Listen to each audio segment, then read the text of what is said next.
Good morning. मैं अहमद हसन।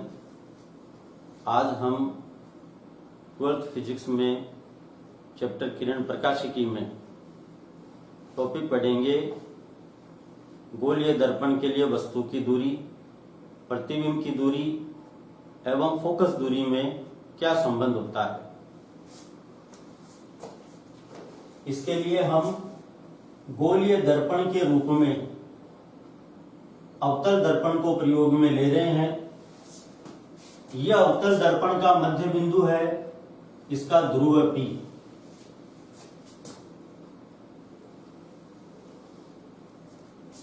ये focus बिंदु F, वक्रता केंद्र C। ध्रुव P और वक्रता केंद्र C से गुजरने वाली ये रेखा कहलाती है मुख्य अक्ष।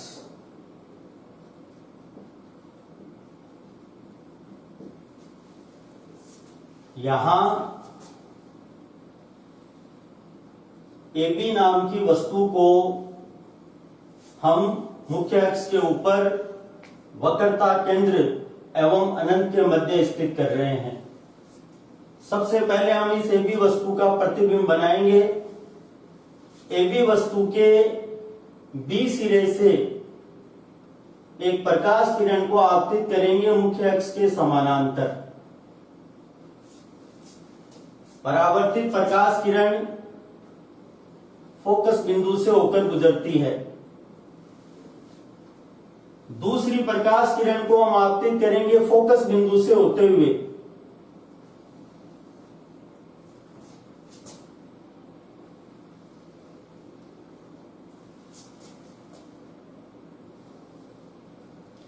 और इस स्थिति में परावर्तित प्रकाश किरण मुख्य अक्ष के समानांतर होती है।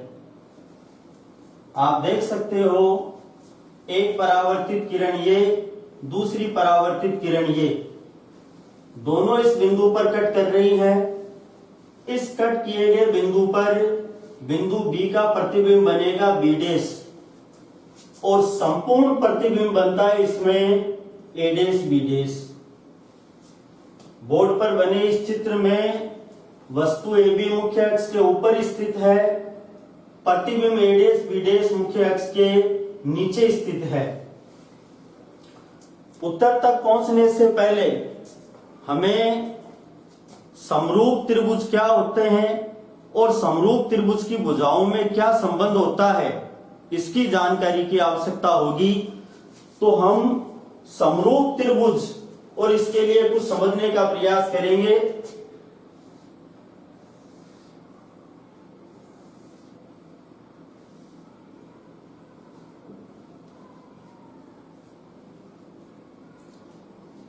बोर्ड पर बने इस चित्र में एक त्रिभुज है हमारे पास ABC, दूसरा त्रिभुज है CDE।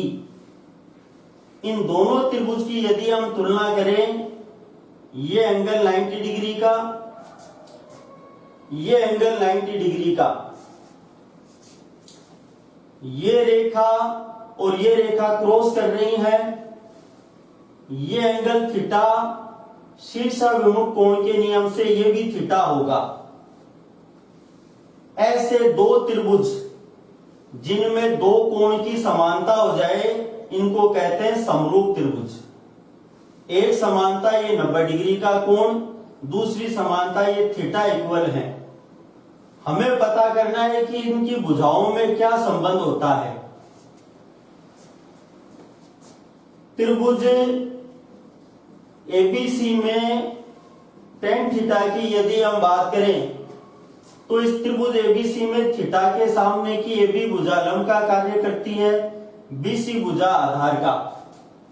तो इसमें tan थीटा का सूत्र बनेगा AB/BC। फिर हम लेते हैं त्रिभुज CDE को।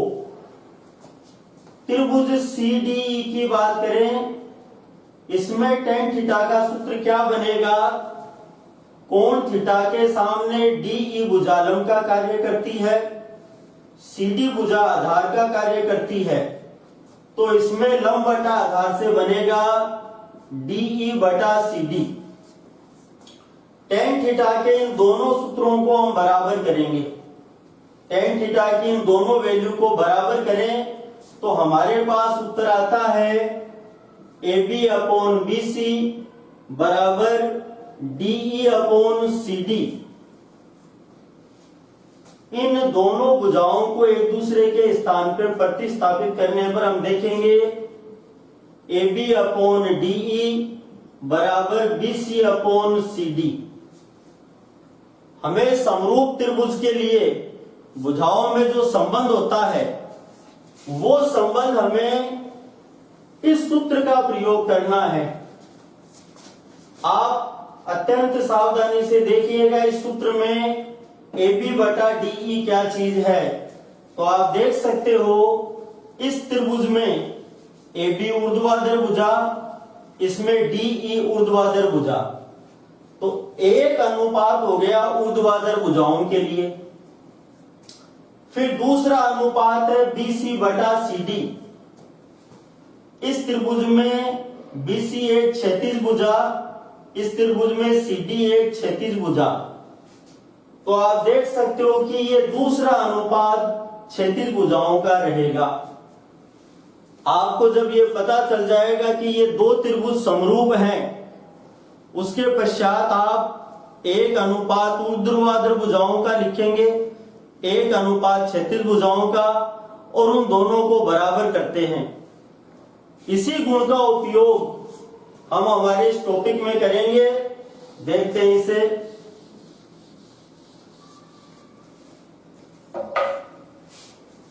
बोर्ड पर बने इस चित्र में इस बिंदु को मैंने नाम दे दिया N, इसको मान लो नाम दिया जाए N M।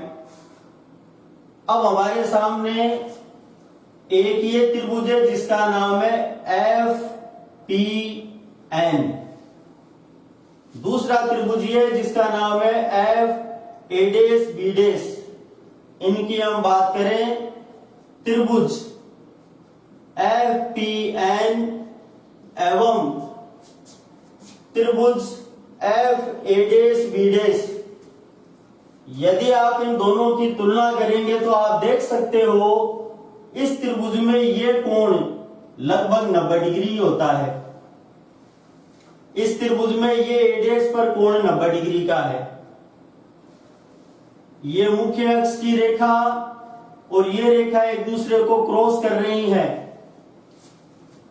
ये कोण यदि थीटा है तो ये कोण भी थीटा होगा। शीर्षाभिमुख कोण के नियम से ये दोनों बराबर होंगे। निष्कर्ष ये प्राप्त हुआ कि इन दो त्रिभुजों के अंदर दो कोण बराबर, इसलिए ये दोनों त्रिभुज समरूप होंगे। त्रिभुज एफ पी एन एवं त्रिभुज एफ ए डेस बी डेस समरूप हैं। अतः अब इसमें समरूप त्रिभुजों की प्रॉपर्टी लगा देंगे। एक अनुपात लेंगे हम ऊर्ध्वाधर भुजाओं के लिए। इसमें ऊर्ध्वाधर भुजा Pn, इसमें ऊर्ध्वाधर भुजा ए डेस बी डेस। तो एक अनुपात हो गया Pn अपॉन ए डेस बी डेस। फिर एक अनुपात लेंगे हम इनमें क्षैतिज भुजाओं से। इस त्रिभुज में क्षैतिज भुजा PF और इस त्रिभुज के लिए क्षैतिज भुजा का नाम है F A डेस। तो दूसरा अनुपात होगा PF अपॉन F A डेस। चित्र से Pn बराबर आप देख सकते हो कि Pn भुजा का मान लगभग AB के बराबर है। Pn और AB एक दूसरे के इक्वल। चित्र से Pn बराबर AB, अतः Pn के स्थान पर AB को पुट करें तो ये बनेगा AB upon A dash B dash बराबर PF upon F A dash, समीकरण 1। अब हम इसके बाद लेने जा रहे हैं इस त्रिभुज को और इसके सामने बने इस त्रिभुज को। इस त्रिभुज का नाम रहेगा FPM और इसके सामने इस त्रिभुज का नाम रहेगा एफ ए बी। आप देख सकते हो ये त्रिभुज और ये त्रिभुज, ये दोनों भी आपस में समरूप होंगे।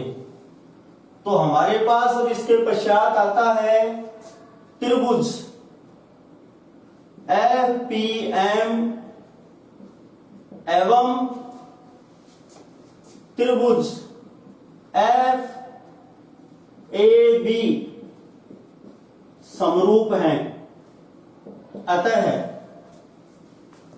इन दोनों त्रिभुजों में समरूप त्रिभुज की प्रॉपर्टी लगा देंगे। इस त्रिभुज में ऊर्ध्वाधर भुजा AB और इस त्रिभुज के अंदर ऊर्ध्वाधर भुजा है PM। तो पहला अनुपात में लिखने जा रहा हूं ऊर्ध्वाधर भुजाओं का AB अपॉन PM। दूसरा अनुपात लिखेंगे हम क्षैतिज भुजाओं के लिए, इस त्रिभुज की क्षैतिज भुजा FA। इस त्रिभुज के लिए क्षैतिज भुजा का नाम है PF। इस त्रिभुज में क्षैतिज भुजा FA, इस त्रिभुज में क्षैतिज भुजा PF। तो दूसरा अनुपात लिखेंगे FA अपॉन PF।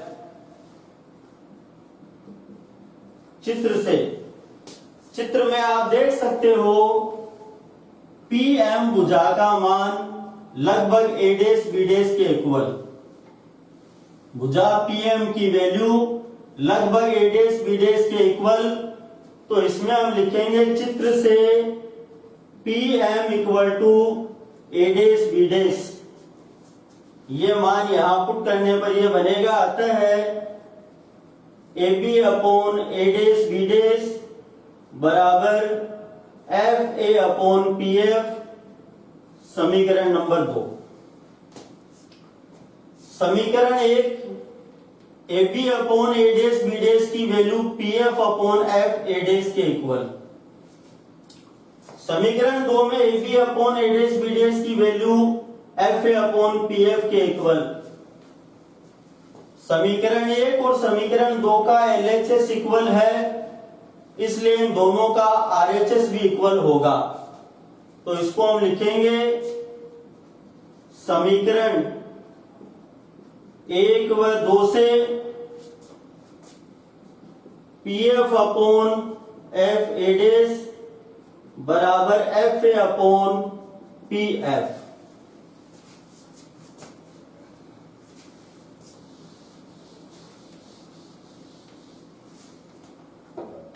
गोलीय दर्पण में सभी दूरियों का मापन ध्रुव P से होता है।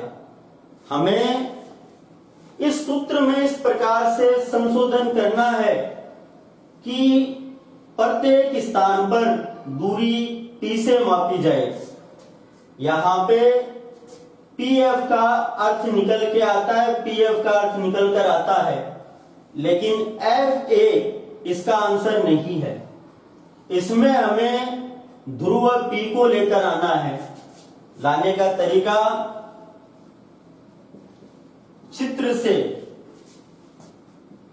FA बोर्ड पर बने इस चित्र में ये F से लेकर A तक की दूरी है और उत्तर में हमें ध्रुव P को इंक्लूड करना है।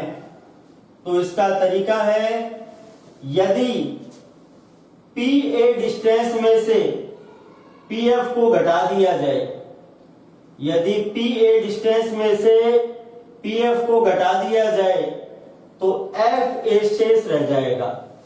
तो FA के स्थान पर हम लिखते हैं PA माइनस PF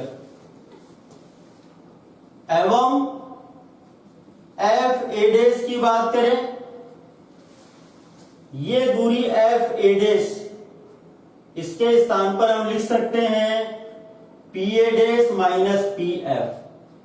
यदि PA डैश में से PF को लेस कर दें, FA डैश शेष रहेगा।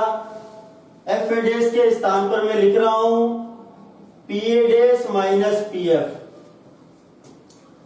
FA और FA डैश की इस वैल्यू को यहां सूत्र में पुट करेंगे। तो सूत्र में पुट करने पर हमें मिलेगा, अतः PF upon PA' minus PF बराबर FA के स्थान पर लिखेंगे PA minus PF upon PF। इसमें अब सभी दूरियों का मान हमें चिन्ह नियम से रखना होता है। चिन्ह नियम क्या है उसको भी हम समझने का प्रयास करते हैं, और उस चिन्ह नियम से यहां हम सभी राशियों के मान पुट करेंगे।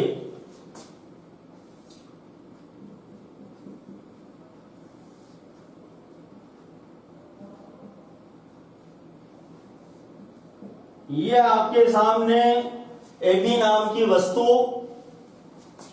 AB से इस प्रकार से दर्पण पे प्रकाश किरण आपतित हो रही है। चिन्ह नियम क्या कहता है, इसका उत्तर यह है कि गोलीय दर्पण में सभी दूरियों का मापन ध्रुव P से होता है। ध्रुव P से किसी भी बिंदु की दूरी पूछी जाए, हमें कल्पना करनी है कि हम ध्रुव P से इस बिंदु तक चलकर जा रहे हैं। यदि इस प्रक्रिया में हमारे चलने की दिशा दर्पण पर आपतित किरण की दिशा में है तो दूरी को धनात्मक मानते हैं, एवं यदि हमारे चलने की दिशा आपतित किरण के विपरीत दिशा में है तो दूरी को ऋणात्मक मानते हैं। तो इस नियम का पालन करते हुए इस चित्र की यदि हम बात करें, ये दर्पण पर आपतित किरण की दिशा है। आपसे कहा जाएगा ध्रुव P से F तक की दूरी क्या रहेगी, ध्रुव P से वस्तु A तक की दूरी क्या रहेगी। तो इस प्रक्रिया में हमें इमेजिन करना है कि हम P से चलकर F तक जा रहे हैं, हमें इमेजिन करना है कि हम P से चलकर A तक जा रहे हैं।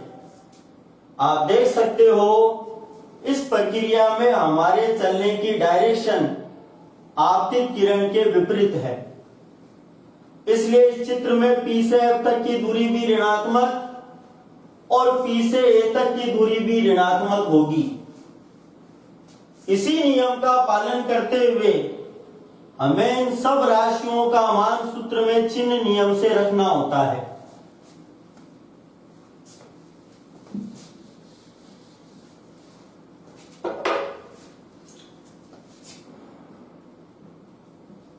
चिन्ह नियम से PA, सबसे पहले हम बात करें PA की। P ध्रुव A पर वस्तु है, PA को कहेंगे ध्रुव से वस्तु की दूरी।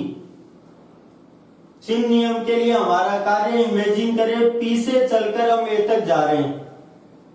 जब हम P से चलकर A तक जाएंगे तो इसमें हमारे चलने की दिशा आपतित किरण के विपरीत है, और विपरीत होने से P से वस्तु A की दूरी ऋणात्मक। PA को हम लिखेंगे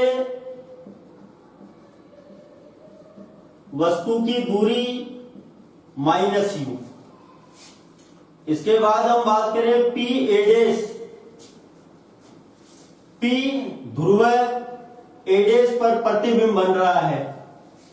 PA' को कहते हैं ध्रुव से प्रतिबिंब की दूरी, या सिंपली हम कह सकते हैं प्रतिबिंब की दूरी। चिन्ह नियम के लिए हम इमेजिन करेंगे ध्रुव P से चलकर प्रतिबिंब A' तक जा रहे हैं। जब हम P से चलकर A' तक जाएंगे तो हमारे चलने की दिशा आपतित किरण के विपरीत है, और आपतित किरण के विपरीत होने से यह दूरी भी ऋणात्मक। PA'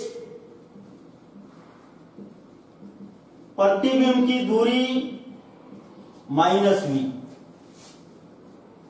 PF ध्रुव P तथा फोकस बिंदु F के मध्य की दूरी को कहते हैं फोकस दूरी। चिन्ह नियम के लिए जब हम P से चलकर F तक जाएंगे, इसमें भी हमारे चलने की डायरेक्शन आपतित किरण के विपरीत है। विपरीत होने से P से F तक की फोकस दूरी ऋणात्मक, तो PF फोकस दूरी -F। इन सभी मानों को मैं सूत्र में पुट करने जा रहा हूं, तो सूत्र में पुट करने पर बनेगा अतः -F बटा -V minus -F -U -F upon -F। इन सभी राशियों के मान यहां पे हमने पुट किए।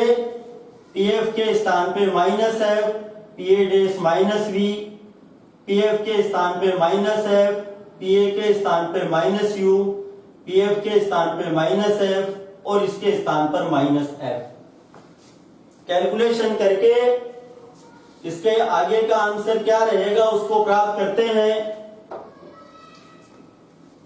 ये बनेगा -F upon -V plus F बराबर -U plus F upon -F। वज्र गुणा करेंगे इन दोनों की गुणा आपस में, इन दोनों की गुणा आपस में, ये बनेगा -U plus F into -V plus F बराबर -F इंटू -F। -U को -V से मल्टीप्लाई करने पर UV, -U को +F से मल्टीप्लाई करेंगे -UF, +F को -V से मल्टीप्लाई करेंगे -FV, +F को +F से मल्टीप्लाई करेंगे F स्क्वायर और -F को -F से मल्टीप्लाई करने पर F स्क्वायर। इन दोनों माइनस के पदों को और F स्क्वायर को दूसरे पक्ष में स्थानांतरित करेंगे। ये बनेगा UV बराबर F square plus UF plus FV minus F square, और यह आ जाएगा हमारे पास UV equal to UF plus FV। दोनों पक्षों में UVF का भाग देने पर, दोनों पक्षों में UVF का भाग देंगे उत्तर तक पहुंचने के लिए। यह बनेगा UV upon UVF, UF upon UVF plus FV upon UVF। UV से UV कैंसिल होकर ये बनेगा 1 upon F equal to 1 upon V plus 1 upon U। और इस प्रकार से हमें फोकस दूरी F, प्रतिबिंब की दूरी V और वस्तु की दूरी U में संबंध प्राप्त होता है। इस प्राप्त होने वाले सूत्र को दर्पण सूत्र कहते हैं, दर्पण सूत्र। अब हम अगला टॉपिक पढ़ने जा रहे हैं, गोलीय दर्पण के लिए रेखीय आवर्धन। रेखीय आवर्धन क्या है? इसका उत्तर है प्रतिबिंब की ऊंचाई और वस्तु की ऊंचाई का जो अनुपात होता है, इस अनुपात को हम कहते हैं रेखीय आवर्धन। मान लो कि हमारे पास प्रतिबिंब की ऊंचाई है h डैश और वस्तु की ऊंचाई है h। यह अनुपात कहलाता है रेखीय आवर्धन, स्मॉल m से डिनोट करते हैं। अब हमें इस रेखीय आवर्धन का सूत्र अन्य रूप में प्राप्त करना है। अन्य रूप से तात्पर्य वस्तु की दूरी, प्रतिबिंब की दूरी, फोकस दूरी। इस रूप में उत्तर क्या होता है? तो इसके लिए मैं एक अवतल दर्पण का चित्र बनाने जा रहा हूं। यह अवतल दर्पण का मध्य बिंदु ध्रुव P, फोकस बिंदु F, वक्रता केंद्र C। P और C से गुजरने वाली ये रेखा मुख्य अक्ष का कार्य करती है। AB वस्तु को दर्पण की मुख्य अक्ष के ऊपर रख रहे हैं। प्रतिबिंब बनाने के लिए B सिरे से एक प्रकाश किरण को मैं आपतित कर रहा हूं मुख्य अक्ष के समानांतर। परावर्तित प्रकाश किरण फोकस बिंदु से होकर गुजरती है।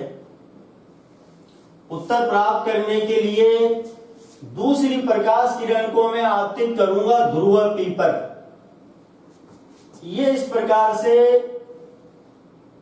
ध्रुव P पर आपतित करेंगे।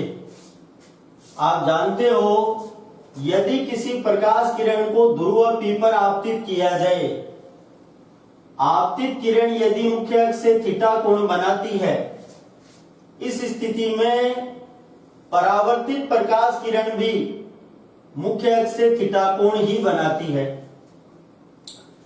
एक परावर्तित किरण ये, दूसरी परावर्तित किरण ये, दोनों इस बिंदु पर कट कर रही हैं। काटे गए बिंदु पर B का प्रतिबिंब बनेगा B'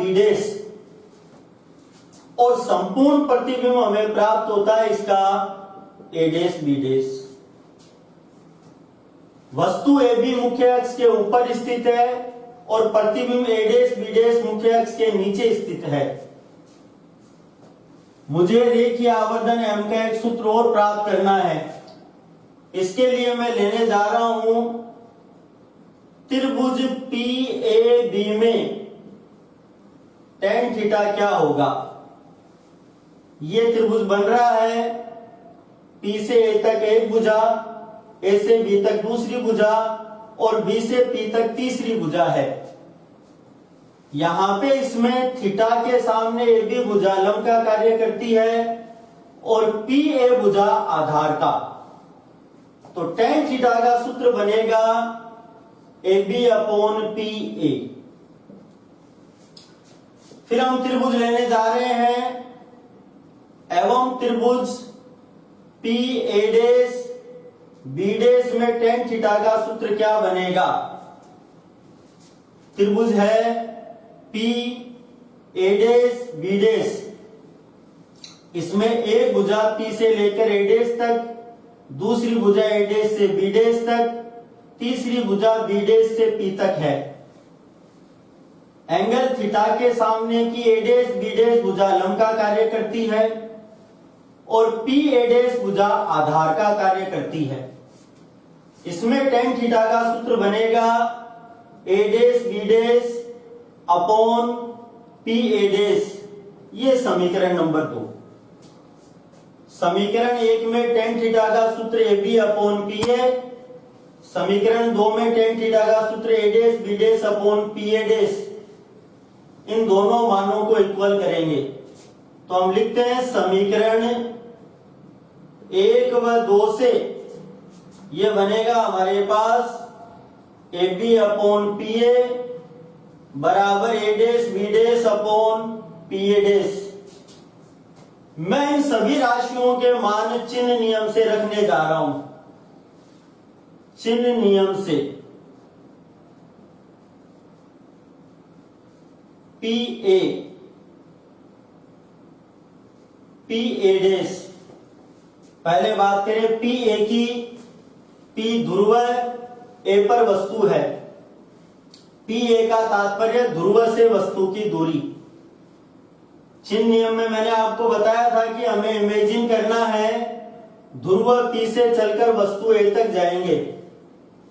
इस प्रक्रिया में जब हम चलकर इस प्रकार से जाएंगे तो हमारे चलने की डायरेक्शन दर्पण पर आपतित किरण के विपरीत है। दर्पण पर प्रकाश किरण इस दिशा में आपतित हो रही है और हम P से चलकर इस दिशा में जाएंगे। तो इस प्रक्रिया में चिन्ह नियम से PA का मान ऋणात्मक होगा। PA वस्तु की दूरी और वस्तु की दूरी का मान -u। PA' की बात करें, P ध्रुव A' पर प्रतिबिंब, PA' का तात्पर्य प्रतिबिंब की दूरी। तो PA' को हम लिखेंगे प्रतिबिंब की दूरी चिन्ह नियम के लिए हमें इमेजिन करना है कि P से चलकर हम A' तक जा रहे हैं। जब हम P से चलकर A' तक इस प्रकार से जाएंगे, इसमें हमारे चलने की डायरेक्शन आपतित किरण के विपरीत है और विपरीत होने से प्रतिबिंब की दूरी भी ऋणात्मक -v। AB A' B' AB वस्तु की ऊंचाई, AB का नाम है वस्तु की ऊंचाई और A' B' प्रतिबिंब की ऊंचाई। तो A' B' को हम लिखेंगे प्रतिबिंब की ऊंचाई। इसमें चिन्ह नियम क्या कहता है? यदि वस्तु या प्रतिबिंब मुख्य अक्ष के ऊपर है तो ऊपर होने पर ऊंचाई धनात्मक होती है। वस्तु या प्रतिबिंब यदि मुख्य अक्ष के नीचे है, ऊंचाई ऋणात्मक होती है। हमारी इस स्थिति में वस्तु मुख्य अक्ष के ऊपर है, ये ऊंचाई धनात्मक होगी। यहां पर वस्तु की ऊंचाई को मैं h से डिनोट कर रहा हूं। A' B' प्रतिबिंब की ऊंचाई मुख्य अक्ष के नीचे है और नीचे होने से यह ऊंचाई ऋणात्मक होगी। मैं इसको लिख रहा हूं -h'। इन सभी मानों को इस सूत्र में रखेंगे तो हमारे पास आएगा, अतः AB के स्थान पर लिखेंगे h, PA के स्थान पे -u, A' B' के स्थान पर -h' और PA' के स्थान पर लिखेंगे -v। ये बनेगा h/-u, माइनस से माइनस कैंसल, h'/v।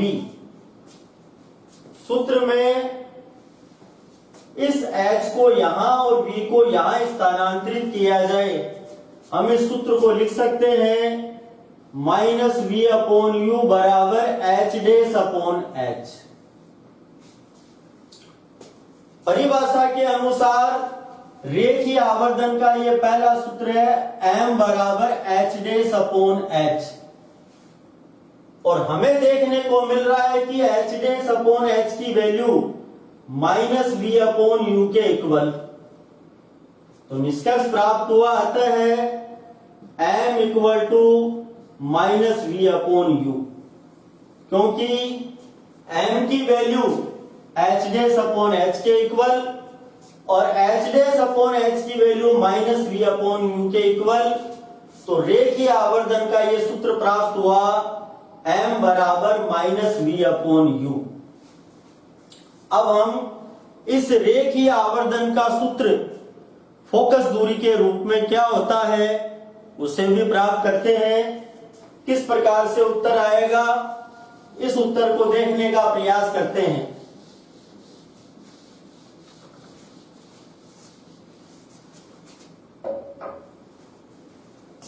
हमारे पास है दर्पण सूत्र से